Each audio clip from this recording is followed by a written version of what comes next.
She lied. You knew, but you didn't scream. You didn't beg for the truth. You just stopped playing dumb. And that's when everything changed. The most dangerous moment in any manipulative relationship isn't when the lie is told.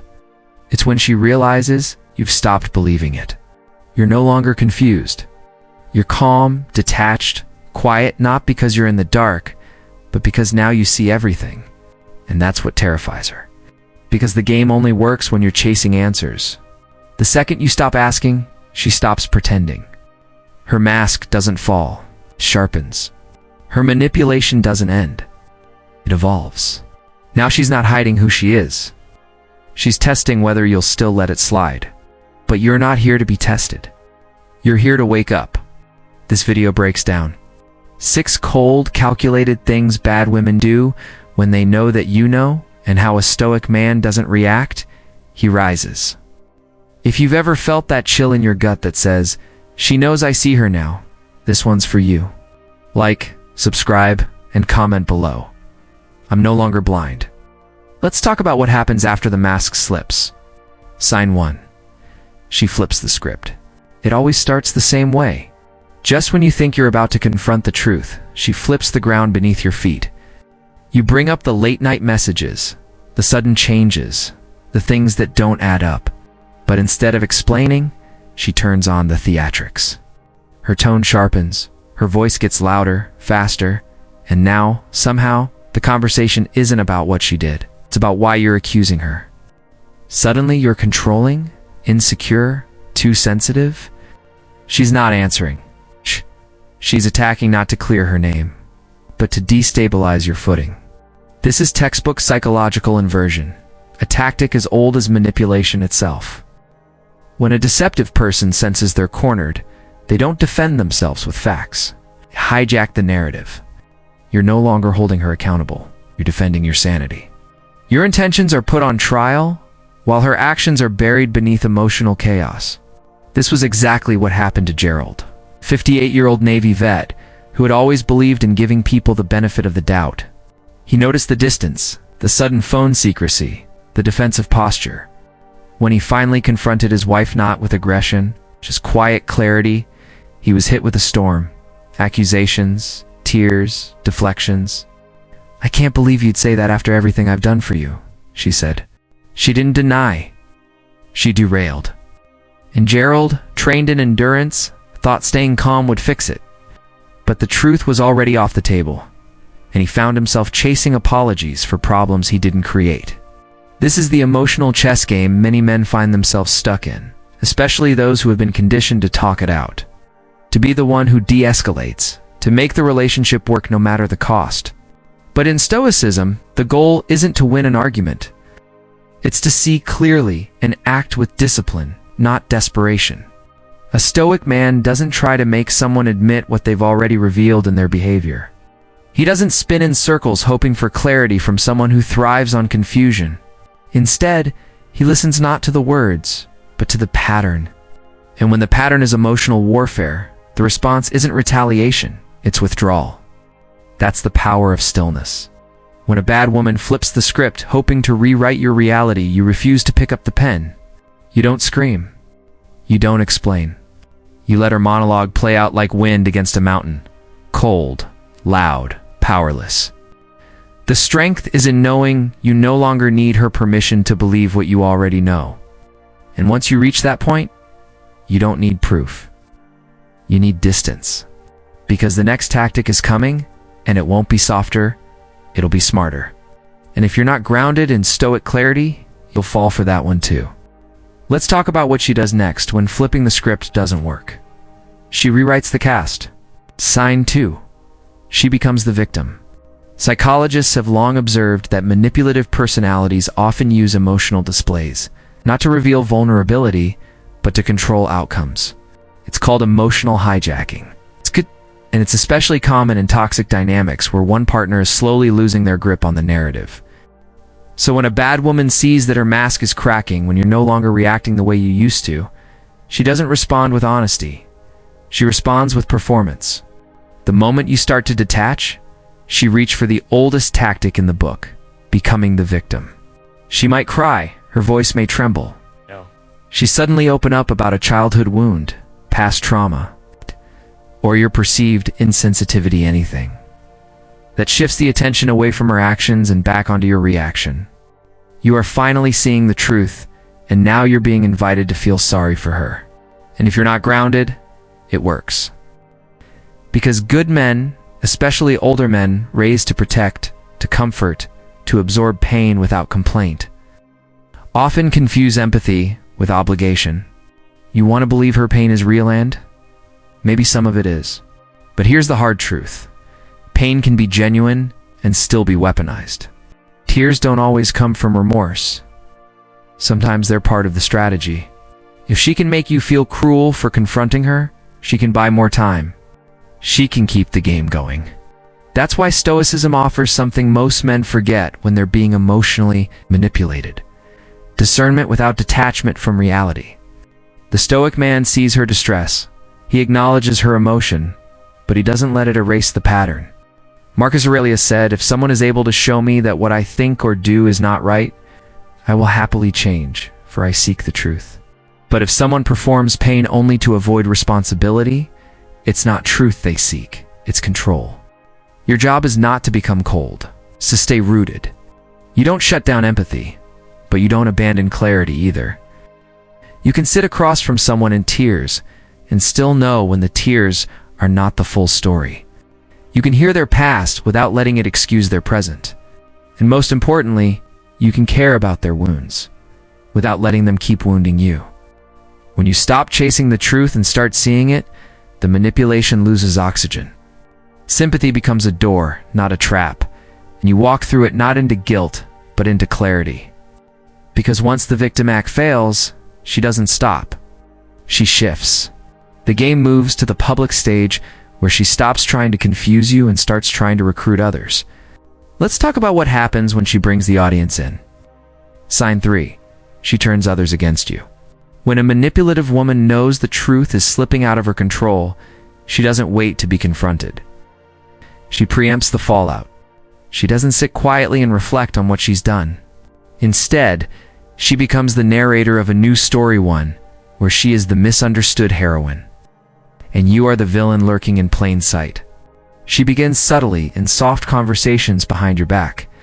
A sigh here, a concerned expression there. She speaks in half-truths wrapped in vulnerability, crafting a version of events that makes her look fragile and you look frightening. This is not coincidence. It's a calculated maneuver known in psychology as reputation manipulation, an indirect form of character assassination. By the time you realize what's happening, friends treat you with suspicion. Family members begin asking odd questions, and people you barely know suddenly seem distant. What you're experiencing isn't paranoia, it's orchestration. The Stoic response here is not rage, panic, or scrambling to clear your name. It's anchoring. Marcus Aurelius taught, the best revenge is to be unlike him who performed the injury. That includes refusing to stoop to the level of rumor and performance. A Stoic man does not rush to defend his reputation in every room. He knows that truth is revealed not by debate, but by consistency. And that means living in such a way that even the lies lose power over time. You do not fix slander with reaction. You fix it with restraint. Seneca reminds us, a gem cannot be polished without friction, nor a man perfected without trials. This is one of those trials. To be misunderstood, misrepresented, and still remain clear within yourself. That's Stoic strength. You don't chase after those who believe her. You don't waste energy proving your innocence to those who never asked for your side. You continue living in truth calmly, consistently, and with unwavering self-control. This tactic only works when you give it fuel, when you argue, when you panic, when you try to pull others to your side. She wins, not because she's right, but because you look unstable while she plays composed. But when you say nothing and continue walking in integrity, people begin to question what they were told. Time becomes your witness. Behavior becomes your defense.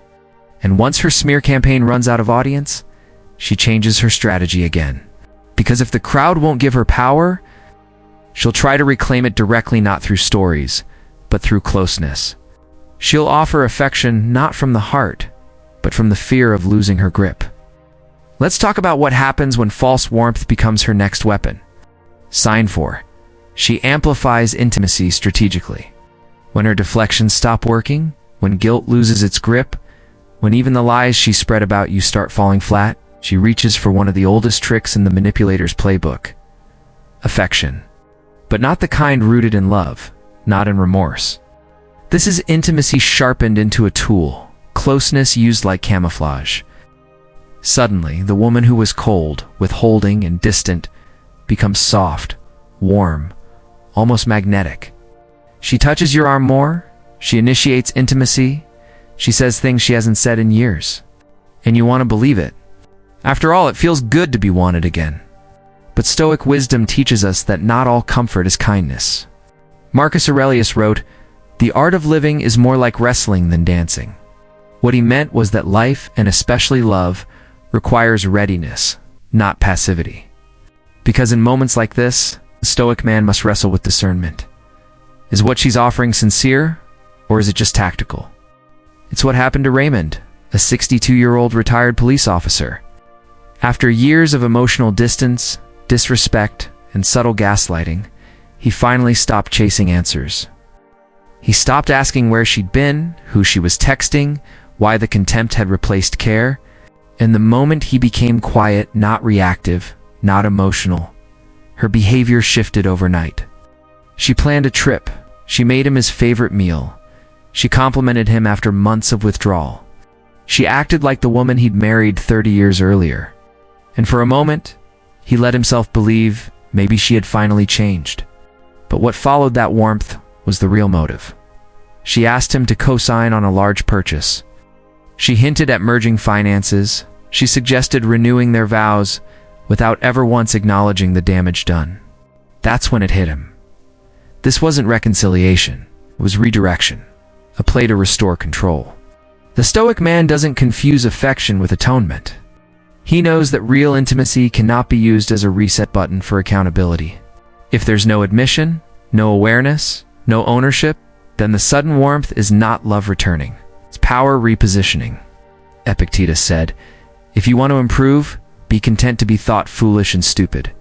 And in relationships, that means being willing to look cold when you reject a gesture that others might interpret as sweet. But truth isn't always warm. Sometimes the deepest act of strength is not responding to affection that comes from manipulation. If you fall for false closeness, the cycle resets. You go from clarity back to confusion, from distance back into dependence. And that is exactly what she wants.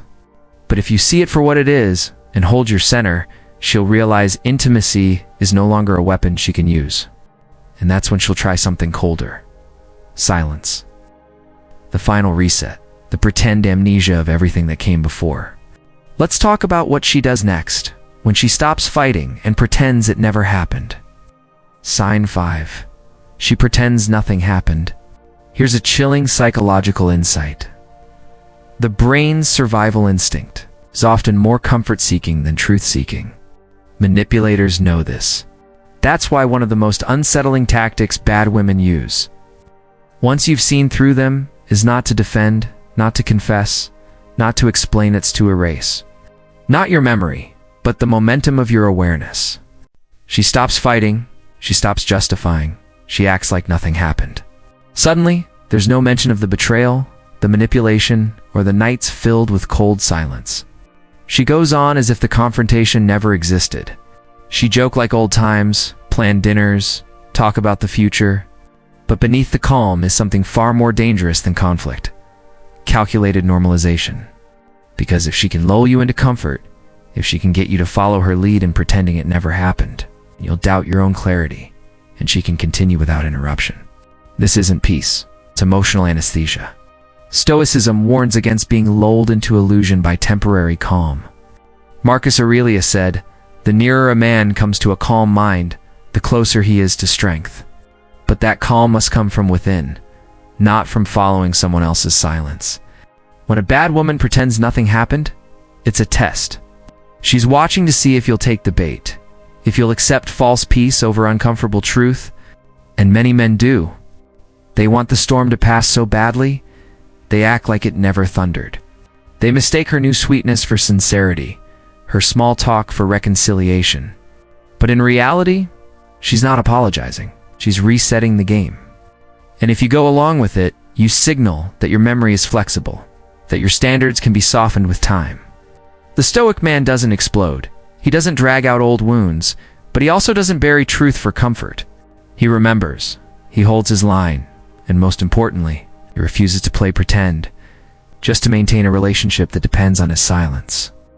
Seneca once wrote, "He who does not prevent a crime when he can, encourages it." The same applies to betrayal. If you allow deception to be rewritten, unspoken, and erased, you give it oxygen, and it will return. When she stops arguing and starts pretending, don't mistake that for resolution. It's not healing, it's hiding, and it's meant to make you complicit in your own manipulation. But when that silence doesn't work, when you don't lean in, when you don't forget, she will try one last thing. She'll start testing you again quietly, relentlessly watching what she can get away with now that you know. Let's move into the final move in her playbook. Sign 6. She tests your limits subtly and repeatedly.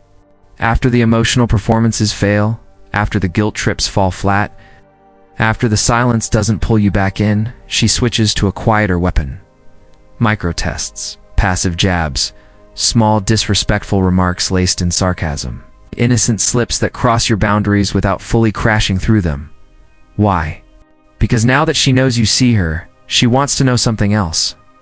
Will you still tolerate it?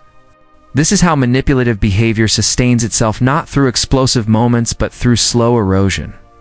She watches closely. If you flinch, justify, or brush it off, she knows the door is still cracked open.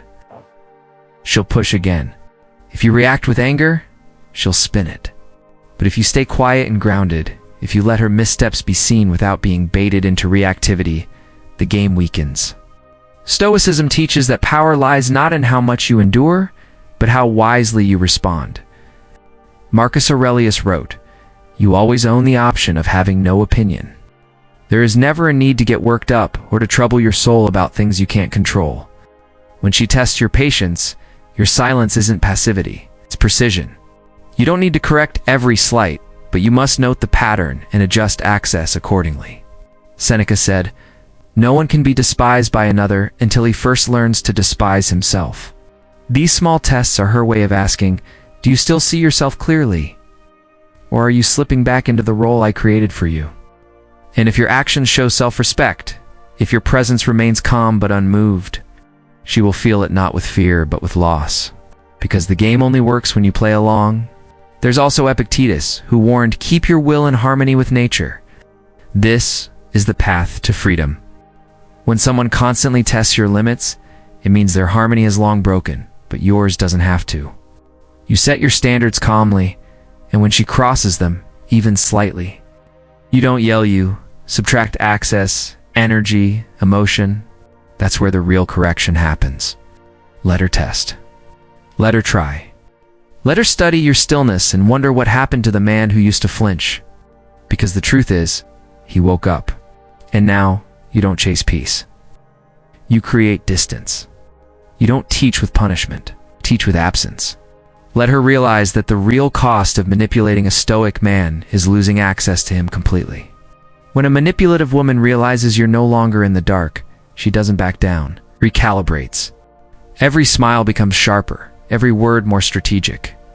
But here's what separates the broken man from the Stoic one. The broken man still wants the lie to be true, wants the illusion back. The Stoic? He faces the burn of clarity and stays with it. Because Stoicism isn't a shield against pain.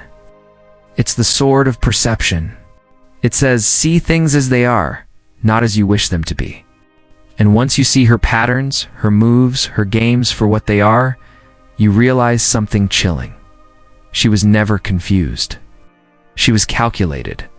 You don't need to argue. You don't need to get the last word. Let her drama echo into silence. Let her performance die without an audience. Your power is in your composure. Your freedom is in the facts. And if this video opened your eyes or reminded you of what you already knew, like, subscribe, and leave a comment below. I see it, won't unsee it. Because once the fog lifts and you truly see her, you don't fall for the game again. You walk away and you never look back.